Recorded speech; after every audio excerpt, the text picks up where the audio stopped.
Hallo julle, is so lekker om vandag met julle te kan kuier. Soos julle kan sien 'n pragtige dag in die Kaap in. En vir my is dit 'n voorreg om vandag net met jou te kan gesels en vir jou 'n bietjie te kan vertel wie is Natasha Fick. Nou ja, ek is 'n mamma van 4, ek is getroud vir 22 jaar en dan het ek ook 7 kleinkinders. Ja, jy het reg gehoor, 7 kleinkinders. Nou wat my geïnspireer het om te begin met hierdie program Mense en hul stories. Elkeen van ons het 'n storie. Elke persoon het 'n storie om te vertel en baie kere sterf mense sonder dat ander hulle stories gehoor het of almal kan nie hulle stories vertel nie. En dit is hoekom ek begin het met hierdie program Mense en hul stories. Ons mense, ons stories om hulle storie ook te kan vertel. Nou ja, van my Natasha Fick bietjie meer. Ek is ook 'n radioomroeper by Disa 95.9 FM. Dis 'n Christelike radiostasie vir die gemeenskap in die Oeverberg en ek doen die program Middagete met Natasha vanaf 12 tot en met 3 Maandag tot Vrydag. En wat vir my so lekker is op daai program is dat ons kan met mense inspireer, mense bemoedig en dit is waarvan ek hou, mense en nogmaals mense. En dan ook, ek is ook 'n entrepreneur. Ek het my eie besigheid wat ek koeke bak en ek het bietjie so afgeskaal nou met lockdown, maar ek het so 6 jaar gelede met dit begin en dit is ook my passie. My ander passie is om met my familie tyd te kan spandeer, met my man, met my kinders wat ons net kan weggaan en net tyd te kan spandeer. Dan ook, ek is 'n ordained pastor. Ek het so 3 jaar gelede het ek my pastoral gedoen en ek het ook so 3 jaar gelede begin met Women After God's Own Heart. En dit is iets wat die Here net in my hart in kom lê om met vroue te kan werk, vroue wat gebroken is, vroue in die gemeenskap, vroue wat voel dat daar is niks vir hulle nie en ook om vir hulle te kan sê dat die Here aanvaar jou net soos wat jy is. Dit maak nie saak waar jy vandaan kom, hoe jou verlede lyk nie, dat die Here kan jou nog steeds gebruik. Nou wat my ook geïnspireer het is en my eie storie is, ek hou daarvan om my storie te vertel want dit kan iemand anders inspireer en ek sê altyd vir die mense, moenie kyk waar ek nou is nie, maar kyk die pad waar langs die Here vir my gedraai het en dit is om ander te kan inspireer, vir ander te kan bemoedig om te sê dat no matter what may come our way, our lives is still in God's hands. Nou op 'n vroeë ouderdom 12, 13 het ek self begin rook, begin drink, die pad byster geraak, ouere vriende ontmoet, danse begin loop, matinees begin loop en jy weet mos een ding lei na die ander ding en op die ouderdom van 14 jaar oud bevind ek myself swanger. Die kerel het weggehardloop soos hulle sê tot op hierdie uur toe, nou nog nie verantwoordelikheid aanvaar vir my dogterie en op die ouderdom van 15 skenk ek geboorte aan 'n dogtertjie. Maar wat vir my so hartseer was omtrent daai was dat my dogter ek kon nou nie self groot maak nie. My ma het besluit om haar op te gee vir foster care. My suster was ook swanger op daai tyd, sy was 19 jaar oud en my pa het nie gewerk nie, my ma kon nie 2 kinders in die huis in groot maak nie. So op die einde van die dag was my kind toe soos hulle sal sê weggegee om groot te maak te word en dit was vir my 'n baie emosionele, baie hartseer tyd in my lewe om te dink jy het die kind gebaar, jy het die kind gedra en op die einde van die dag moet jy daai kind weggee want ek kan nie daai kind self groot maak nie. Wat dinge nog bietjie vererger het was in die aand dan slaap my suster op die een bed en ek slaap op die ander bed. Sy slaap met haar baba en ek slaap met niks in my arms nie. En sommige kere dan kon staan sy nie eens op in die aand om na 'n kind te kyk nie, dan moet ek opstaan om na 'n kind te kyk. Wat gebring het ook dat daai kind vandag vat vir my meer as 'n ma as wat hy sy eie ma vat. Maar om terug te kom wat vir my getref het daai tyd, ek was weggestuur om by vriende te gaan bly. Niemand moes geweet het wat het met my gebeur en jy weet daai tyd was dit 'n groot storie vir 'n jong dame om swanger te raak. Jy was soos die pes sê was vir my, ek was weggestuur om weggesteek te word vir mense en familie sodat niemand moet weet wat het eintlik met my gebeur nie. En ek sal nooit vergeet nie en ek dink dit was die kruks van my hele lewe, waarom my hele lewe draai op hierdie oomblik en ek het hierdie een aand in die kamer gesit op die grond, op die mat, bene oor kruis en ek het vir myself gesê en ek het vir die Here 'n eed afgelê en ek het gesê dat ek gaan iets maak van my lewe, ek gaan iets maak van my lewe en ek het 'n gelofte aan God afgelê en 'n gelofte aan myself afgelê en dit is waarop my lewe gebou is, dat ek gaan iets maak van my lewe, no matter where you come from, no matter what your life look like, no matter what your past look like, God can still use you. En dit is waarop my lewe gebou is, waarop ek my lewe gebou het, dat ek is nog steeds besig om 'n heritage te bou vir my kinders, is nie vir myself nie. Die ander dag sê ek vir iemand dat wat ek nou doen vandag is nie vir myself nie, maar ek is besig om iets te lê vir my kinders en vir my kinders se kinders. Ek is besig om die pad te baan vir my kinders, vir my nageslag wat moet kom. En die ander dag sê die Here vir my, bedien die Heilige Gees my, en hy sê vir my, was daar al ooit 'n pastoor in julle gesin, in julle familie? Nee, daar was nie. Was daar al ooit 'n radioomroeper in julle familie? Nee, daar was nie. So what I'm busy doing, I'm busy setting the trend for my family and for my lineage and for my heritage, wat nog na my gaan kom. I'm busy paving the way for my children and for my children's children. En op die ouderdom van 17 bevind ek my weer een swanger, en ek dink dat dit was 'n leemte wat ek wou gevul het hier in my binneste in, omdat ek nie my eerste kind kon grootmaak nie, omdat ek nie my eerste kind kon hou nie, het ek iets gesoek om daai leemte te vul.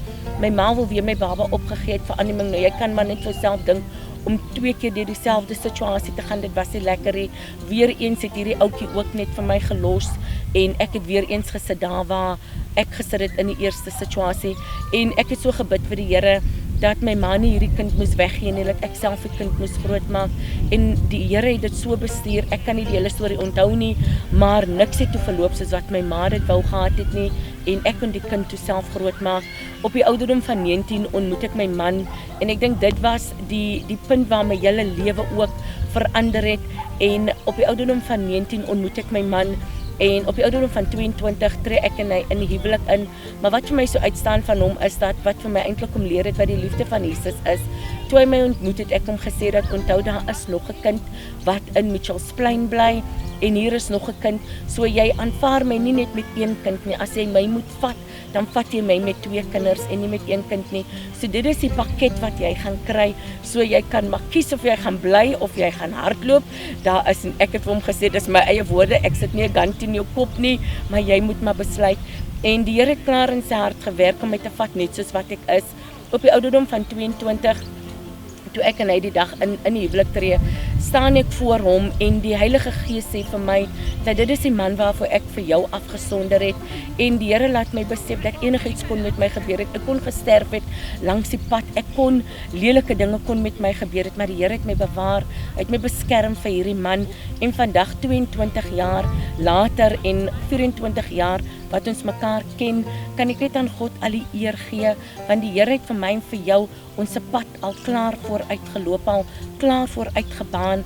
Op die ouderdom van 24 neem ek die Here aan in my lewe in, en ek het net geweet dat daar is niks anders om te doen nie, en my dogter het toe na 'n hele gestoei, gespartel, wou ek my oudste dogter ook by my, want ek het gevoel my lewe was op 'n plek wat ek haar kon terugvat, en die ouers wat my kind groot gemaak het, ek is baie lief vir hulle gewees, hulle was soos my geestelike ma, maar ook soos my ouers gewees, en hulle wou nie my kind vir my teruggee nie, en dit was 'n baie swaar situasie waardeur ek gaan, want in daai tyd het ek ook self 'n miskraam gehad, ek het self 'n ectopic pregnancy gehad, en ek en my man kon nie saam kinders hê op daai oomblikie, so ek het net met my tweede dogter gesit, wat 5-6 jaar oud was, bietjie ouer as daai al, en hulle wou nie vir haar teruggee nie, en na 'n hele, sal nie sê gestoeiery nie, maar hierna toe, daarna toe, en het die Here eendag vir my gewys dat ek moet dit los, en ek moet die kind maar vir hulle gee,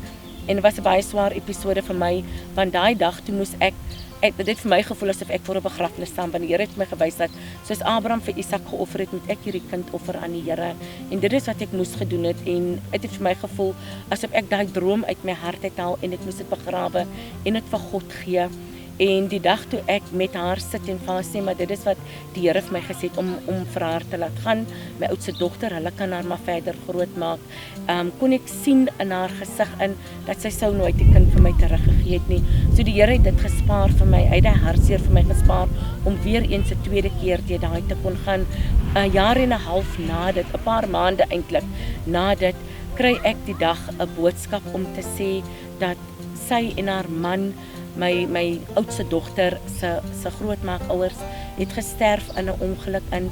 Sy het gesterf, hulle was 8 in hierdie ongeluk betrokke. 4 het gesterf en 4 het gelewe. En hierdie vrou was sy het on impact het sy gesterf. Sy was uitgeslinger uit die kombi en sy het op die plek gesterf. Haar man het 30 daarna gesterf en toe ons die aand na sy hospitaalbed toe gaan, het ek vir die Here gesê, U dan vir my gesê ek moet die kind weet vir hulle teruggee. Maar hier vat U dan hierdie mense terug, Here. Here, hoe werk hierdie storie? Here, ek verstaan nie dit nie. En die aand toe ek by sy bed staan, wys die Here vir my dogter om huis toe te kom, moes hy vir hulle uit die pad uithaal, sodat ek en my man hulle rol kan vervul en die rol as ouers in haar lewe kan vervul. En die aand staan ek daar by sy bed en die Here gee vir my Romeine 8 vers 28 dat alles werk ten goeie mee. En my woorde aan die Here was, Here, hoe kan alles ten goeie wil meewerk? U vat die vrou weg wat my kind groot gemaak het. Hier lê die man wat my kind groot gemaak het. Hy lê op sy sterfbed. Hoe kan dit ten goeie wil meewerk? En 'n jaar en 'n half na die tyd kom my dogter huis toe en sy sê vir my, Mommy, there's nothing left for me. Ja, I think I can come home. En nou kan jy dink hoe het ek gevoel na al hierdie klomp jare. My dogter is 14 jaar oud vir die eerste keer. Kom sy regtig huis toe. Ons het al die jare het ons met mekaar het ons kontak gehad met mekaar, maar hier kom sy toe uiteindelik huis toe en op die ouderdom van 19 het die vyand so gewoed dat sy weer teruggegaan het. Maar vandag het ek en sy 'n verhouding. Ek en my dogter het 'n verhouding. Daar's nog al 'n hele lang storie van my lewe, maar wat ek net vir jou wil sê is dat dit maak nie saak hoe jou lewe gelyk het nie. Dit maak nie saak wat jou storie is nie. Jou storie is daar om vir ander te kan inspireer. Jou storie is daar om vir ander te kan vertel. No matter what may come our way, our lives is in God's hands. Vandag het ek ook 'n tweelingdogtertjies van 8 jaar oud. Dit was 'n hele 'n proses wat ek en my man moes deurgegaan het. Ons het ook deurgegaan deur in vitro fertilization. Dit was nie iets wat ek wou gekies het nie, want ek het die Here geglo soos Abraham en Sarah die Here geglo het. Ek het die Here geglo soos Hanna van ouds dat die Here gaan uit die hemel uit vir my 'n wonderwerk doen, maar dit was nie God se behoue en God se behaan nie. Die Here wou gehad het ek en my man moes 'n ander roete volg en die dag toe ons terugkom nadat hulle nou klaar die proses gedoen het, gaan ry ek en my man huis toe en ek sien 2 dogtertjies met hulle breinlang hare met hulle rugkant staan na ons toe en weet jy wat, 'n paar maande toe ons sou die toetse doen, sal ons uitvind dis 2 dogtertjies. So die Here het al reeds die pad vir my gebaan. Die Here het al reeds vir my die pad en die plek reg gebaan. So ek wil vir jou los met hierdie woorde. No matter what may come your way, your life is in God's hands. Tell your story because your story can be a motivation for someone else. Tot ziens.